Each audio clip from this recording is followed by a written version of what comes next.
Hey guys, I appreciate you watching this short video. I wanted to make a video because I get a lot of questions on how do you stay on track with your business and personal life. Um, what are you doing to make sure you hit your goals? Of course, first and foremost is to just have some goals, and I'm going to show you just a simple tracking sheet here, how to set that up, and then how it can be really effective to you. It's easy to stay busy and feel like you had a productive day because you were super busy from 8 a.m. till 5 p.m. or 6 p.m. or whatever time it is that you work from. But the reality is a lot of times busy is not productive for us. What is productive is that we are doing the bare minimum necessary things to obtain your goal, whatever that is, whether it's personal or business related. So I'm going to show you what's called a 135, or sometimes we also call it a GPS, goals, priorities, strategies. GPS is kind of cool because it is your path to hitting your goal. So what this does, and this is mine, this is my personal one. I'm going to give you in the email below, I'm going to attach an example one of just a generic example, as well as a blank one so that you can fill one out for yourself. But what you'll see is at the top of it is your goal. It's the big goal. I originally started with, okay, how much do I want to make a year? And this is priority or mostly for business. Again, you can do one for your personal life too, or you can have them in tandem. And then I realized that I want to be transaction based. So I have 35 transactions here by the end of the year.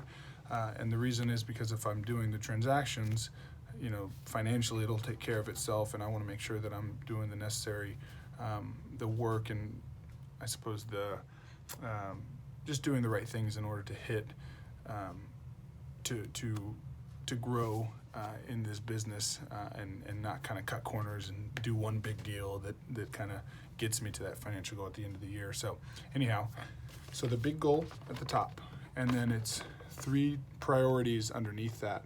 So for me, it's appointments, knowledge and skill, and then implementing systems. And then with those 3 priorities goes to strategies. So you have 5 strategies for each of the priorities. And it really becomes clear when you sit down and do this. It doesn't take long. There will be, like for example, I had for knowledge and skills, I think 3 of them filled out initially, and then I couldn't figure out what I wanted to do for the rest. Well, about a month into the year, when I was really trying to sit down and say, what can I do to grow my skills aside from scripting daily, having a coach, going to what's called our BOLD program, which we do once or twice a year, to kind of sharpen my skills. Then I realized, you know what? Not only on top of all that, I need to read a book a month. And then I need to attend a couple of these concentration classes we have that can help with very specific skill sets.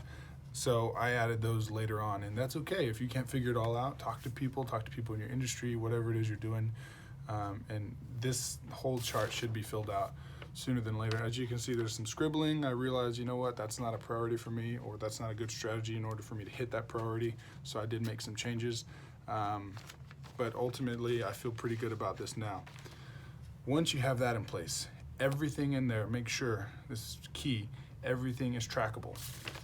Everything is measurable. So with the goal, 35 transactions, how do I hit 35 transactions? Well, I know per my stats, because I track things, that I need to do about 9 appointments per month in order to hit that transaction goal. And so how do I hit 9 appointments per month? Well, doing open houses, doing what we call power hour every morning from 8:30 to 10:30. I make calls, follow-ups, cold call certain people, and then working my database, sending emails, things like that to help. So all those strategies will ultimately hit that priority of 9 appointments per month, which should get me to that transaction goal, and then so on and so forth with the other 2 categories. So let's go to, once you have all of this in place, then what we implement is, okay, I know somewhat how to do it. How do I really keep track of that daily? How do I make sure that I'm doing the most important things on a daily and weekly basis? That's what's called your monthly 411. So it starts with the month, of course. This has March in it. It's just an example one. You have your business goals, which on here it says, say go on. This says 8 appointments, but for me it would be 9. I'm putting all of those priorities up here. And so if it's 9 appointments per month, what needs to happen in week 1? Well, I need to do at least 2 appointments that week. Actually 3, because 2, 4, 6, 8, I'm short 1, so go heavy on the first week. So week 1, I'll go 9 appointments, 3 appointments. And then if I don't hit that, and say I hit 2 appointments out of the 3, then that rolls over to the next week, so then I'll do 3 that week. So what if I hit 2 appointments that week, and the next week I hit 3, so now I'm caught up. Then the following week, the 3rd week, I'll hit 2 and then 2.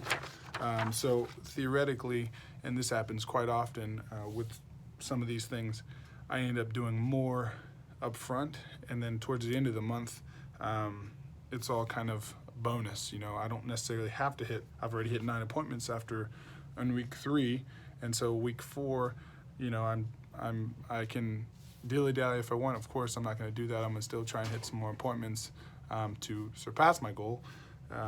It's just a great way to track it on a weekly basis, and again, it's the most important things. Now, as we all do, we have weeks that are slow, that maybe we're traveling, we just had a bad week for whatever reason. This is what helps with that, because look, say in week 1 I kill it, and week 2 it's terrible. Everything that I should have been doing was just off the rails. Well, guess what? We still have week 3 and week 4 to kind of make up for that. We can get a little heavier in week 3 on certain things. By the end of the month, if you're following this, I promise you'll hit at least 80-90% of what you wanted to do in that entire month.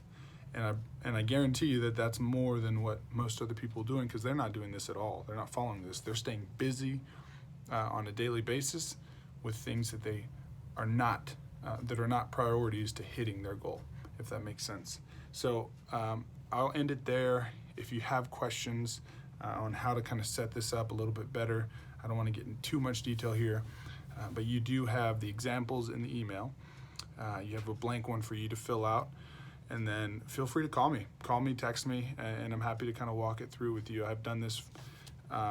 I've just realized that everybody keeps asking me, so I send it to them. I've sent it to family members, friends in totally different industries, and then of course within my industry, almost daily I show this to somebody, and it's been very helpful to them as it has for me. It's helped me hit my goals the last 2 years. So hopefully this is helpful to you, and let me know if you need any help. Talk to you soon.